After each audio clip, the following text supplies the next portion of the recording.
और इस बार तो ठाकुर जी ने ऐसी लीला रची है कि नाथ संप्रदाय का मुख्य पीठ गोरखपुर गोरक्ष पीठ के जो वर्तमान आचार्य श्री महंत गोरक्ष पीठाधीश्वर योगी आदित्यनाथ इस समय उत्तर प्रदेश के मुखिया हैं, मुख्यमंत्री हैं। पूरे जीवन में कोई नेता इतनी बार अयोध्या नहीं गया होगा जितनी बार वे मुख्यमंत्री बनकर अयोध्या जी में गए हैं, रामलला में गए हैं। ये सौभाग्य है इस देश का कि उत्तर प्रदेश में एक संत, एक अत्यंत मर्यादित व्यक्ति, धर्मनिष्ठ सदाचार संपन्न व्यक्ति, आज भी उनकी रहनी संत की है। जहां मुख्यमंत्री आवास है वहां आज भी साधु साई कंबल बिछाकर सोते हैं। वो आज भी 2.5-3 घंटे से अधिक विश्राम नहीं करते हैं। वो हम ऐसी वैसी बात नहीं बता रहे हैं, अत्यंत विश्वस्त बात बता रहे हैं आपको। भगवान ने उन्हें इस प्रकार की सेवा दी है और इतना सब करते हुए भी अपने पीठ की मठ की सारी मर्यादाओं का निर्वहन भी वो कर लेते हैं। ये कितनी अच्छी बात है, कितनी ऊंची बात है। सौभाग्य है उत्तर प्रदेश के मुख्यमंत्री के आवास में वेद लक्षणा भारतीय देसी गाय हैं और भारतीय देसी गाय का दूध दही घी का सेवन करते हैं। भगवान से प्रार्थना है इस देश में जल्दी ऐसा वातावरण निर्मित हो कि भारतवर्ष की धरती गोवध के कलंक से विमुक्त हो जाए। धारा 370 खत्म हो गई। सामने शर्मा जी बैठे हैं, स्वतंत्र शर्मा जी नाम है, क्या नाम है? हाँ, स्वतंत्र शर्मा जी जम्मू कश्मीर के हैं। ये बड़े पवित्र आत्मा हैं। इनके पिता पितामह बड़े पवित्र ब्राह्मण, ये भी बहुत पवित्र हैं स्वयं। और इनकी गौशाला है। कितनी गैया हैं? 250 गैया हैं और सुंदर वेद लक्षणा गायों की गौशाला है और स्वयं विप्र देवता हैं, गौ ब्राह्मण के बड़े सेवक हैं। पूज्य पथमेड़ा महाराज जी की भी खूब कृपा है इनके ऊपर। तो कई वर्षों से ये आग्रह कर रहे हैं जम्मू कश्मीर में कथा का, सत्संग का। इंदौर में ये पहुँचे तो हमने इनको कहा कि भाई वहाँ की हालत ठीक नहीं है, 370 खत्म हो जाएगी तो हम आ जाएंगे। ऐसे मुंह से निकल गया और उसके शायद 1-1.5 महीने बाद खत्म हो। क्यों हैं? लो 20 दिन के अंदर 370 खत्म हो गई। इनका फिर से आग्रह आया कि हम भी नहीं सोचते थे कि हो जाएगी खत्म, ये भी नहीं सोचते थे। इनको तो शायद ऐसे ही लगा होगा कि महाराज जी ने तो अब कह दिया कि न 370 खत्म होनी ना वहाँ कथा होगी। लेकिन ठाकुर जी की क्या लीला है तो ठाकुर जी जाने। एक श्री हंस देवराह बाबा हैं, बहुत उच्च कोटि के अच्छे महात्मा हैं। यहाँ टिकारी मंदिर उनका निकट में है, तो हम उनका दर्शन करने गए। उन्होंने हमसे कहा, सबको भगा दिया, हम और वो 2 ही लोग थे वहाँ। उन्होंने कहा कि आप एक संकल्प कर लो, आपका संकल्प पूरा हो जाएगा। क्योंकि कुछ योग ऐसा है कि आप जो संकल्प करोगे वो पूरा होगा। कहो महाराज क्या? बोले मानसरोवर जाने का विचार छोड़ दो, कैलाश मानसरोवर। ये संकल्प कर लो कि जब वो भारत में आ जाएगा तो हम जाएंगे, नहीं तो नहीं जाएंगे। तो उसी समय बड़ा जोर शोर से प्रयत्न चल रहा था मानसरोवर की यात्रा का, और उसी समय उन महात्मा ने ये कह दिया। हमने कहा ठीक है, हमने निश्चय कर लिया, हमारो जमुनापल्ली पार को मानसरोवर सबसे बढ़िया है। कोई कठिनाई नहीं, कोई बीजा नहीं बनाना, कोई तकलीफ नहीं। जब जाओ तब मानसरोवर में स्नान करो, गोता लगाओ। और हमारी अपनी दृष्टि में मानसरोवर साक्षात राधा रानी का स्वरूप है। इसलिए हमारी दृष्टि से तो इस विश्व ब्रह्मांड में हमारे ब्रज के मानसरोवर के जैसा तीर्थ कोई दूसरा नहीं। हमारी अपनी दृष्टि है, हम कोई आप पर अपना विचार थोप नहीं रहे। हमें तो पूर्ण संतोष है, यहाँ मानसरोवर में स्नान कर लो, दर्शन कर लो, बहुत आनंद है। हमने कहा नहीं जाएंगे। अब संकल्प तो कर लिया है, अब जब भारत में मानसरोवर कैलाश था और जब फिर भारत में आएगा तो हमारा शरीर जाने लायक रहा तो हम जाना पड़ेगा, क्यों? हमने वचन दिया है। ऐसे ही शर्मा जी को भी वचन दे दिया कि 370 खत्म हो जाएगी तो जाएंगे। अब बीच बीच में शरीर की थोड़ी बाधा आ जाती है, जब भगवान अनुकूल अवसर बनाएंगे तो जाएंगे। और ऐसे नहीं, हमारे मन में तो कि लीला भी हो, रास लीला जैसे सुंदर हो रही है ऐसी लीला भी हो, कथा भी हो, और भी भारतवर्ष के कुछ 10-20 संत और भी पधारें।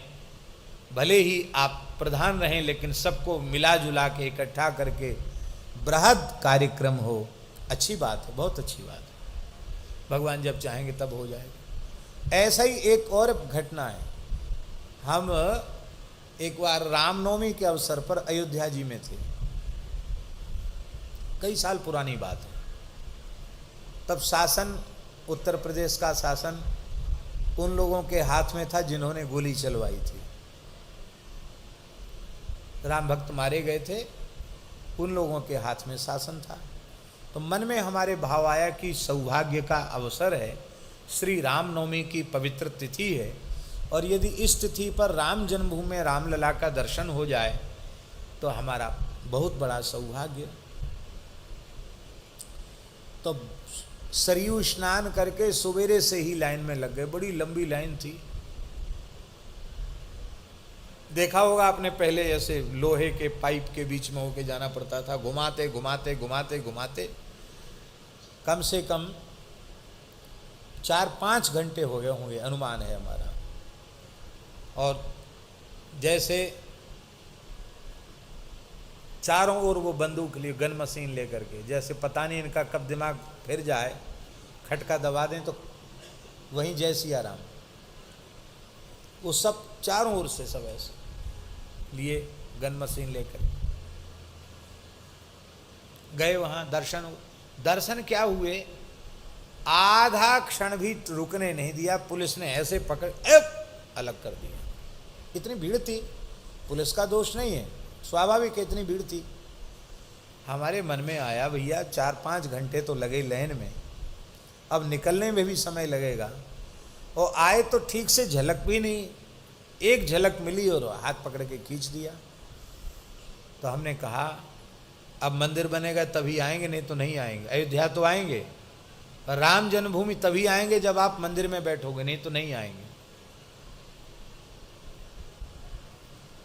मंदिर निर्माण का पथ प्रशस्त होगा, ये सब विमुक्त हो जाएगा तो आएंगे, नहीं तो नहीं आएंगे। अयोध्या जी आएंगे, दूर से आपको राम राम करेंगे।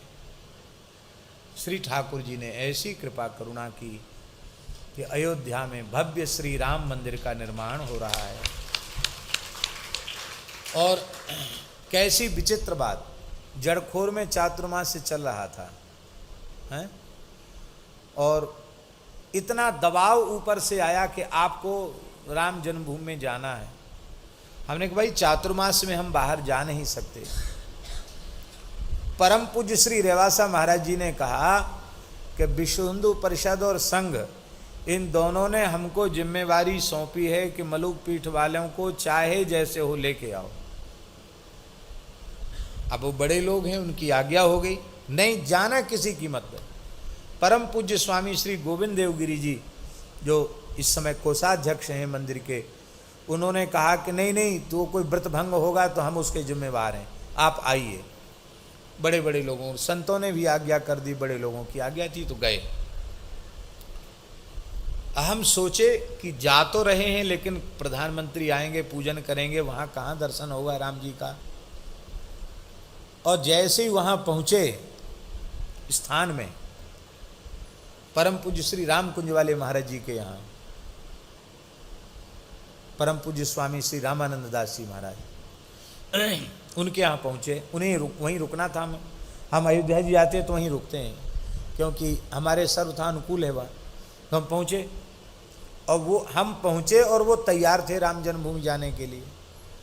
उन्होंने कहा कि रामार्चन चल रहा है और भगवान का सहस्रार्चन है, आप चलेंगे क्या? हमारे मन में तुरंत आया, यद्यपि थके हुए थे खूब ज़्यादा, लघुशंका भी नहीं गई।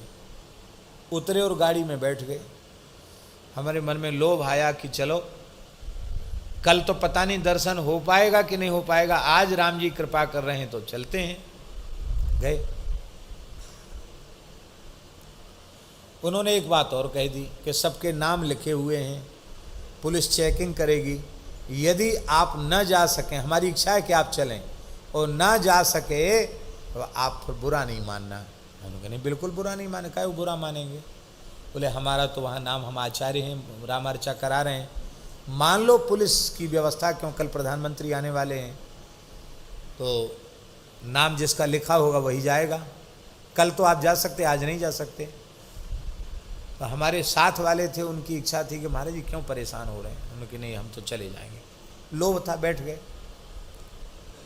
ठाकुर जी ने ऐसी लीला रची कि एक बड़े मंत्री जी थे, उनकी तो गाड़ी की बड़ी चेकिंग हुई, उनको नहीं जाने दिया गया। पुलिस ने, अधिकारी ने कहा कि कल आ सकते हैं, आज आपका नाम नहीं है। और महाराज जी की गाड़ी की चेकिंग नहीं हुई, हम तो आराम से बैठे थे, भीतर चले गए। बिना पास का ठाकुर जी की कृपा करुणा का पास बन गया और भीतर चले गए। और भीतर गए तो श्रद्धेय श्री अशोक सिंघल जी के परिवार के लोग ही यजमान बने थे। वे बड़े प्रसन्न हो गए कि महाराज जी आए। बोले महाराज जी आप अर्चन में बैठिए। तो राम लला का 1000 नामों से अर्चन करने का सौभाग्य मिला। और दूसरे दिन जब बैठे तो वहाँ इतनी व्यवस्था हो गई कि जब तक प्रधानमंत्री जी चले नहीं जाएंगे तब तक कोई हिल नहीं सकता अपने आसन से। लो साहब, सब बंद गए, वहीं बैठ गए। दूसरे दिन तो दर्शन हुआ नहीं, बहुत से लोगों को हुआ ही नहीं दर्शन, आए और चले गए बिना दर्शन के। पर ठाकुर जी ने एक दिन पूर्व ही कम से कम 1-1.5-2 घंटे तक वहाँ बैठने का सौभाग्य प्रदान किया। रघुनाथ जी की बड़ी करुणा है। और भैया अब जनवरी में वह मंगलमय शुभ मुहूर्त आ रहा है, श्री राम जन्मभूमि मंदिर का भव्य प्रतिष्ठा महोत्सव। हम भी कहीं भी रहें पर हम भी पहुँचेंगे वहाँ, इस मंगलमय अवसर के साक्षी बनेंगे।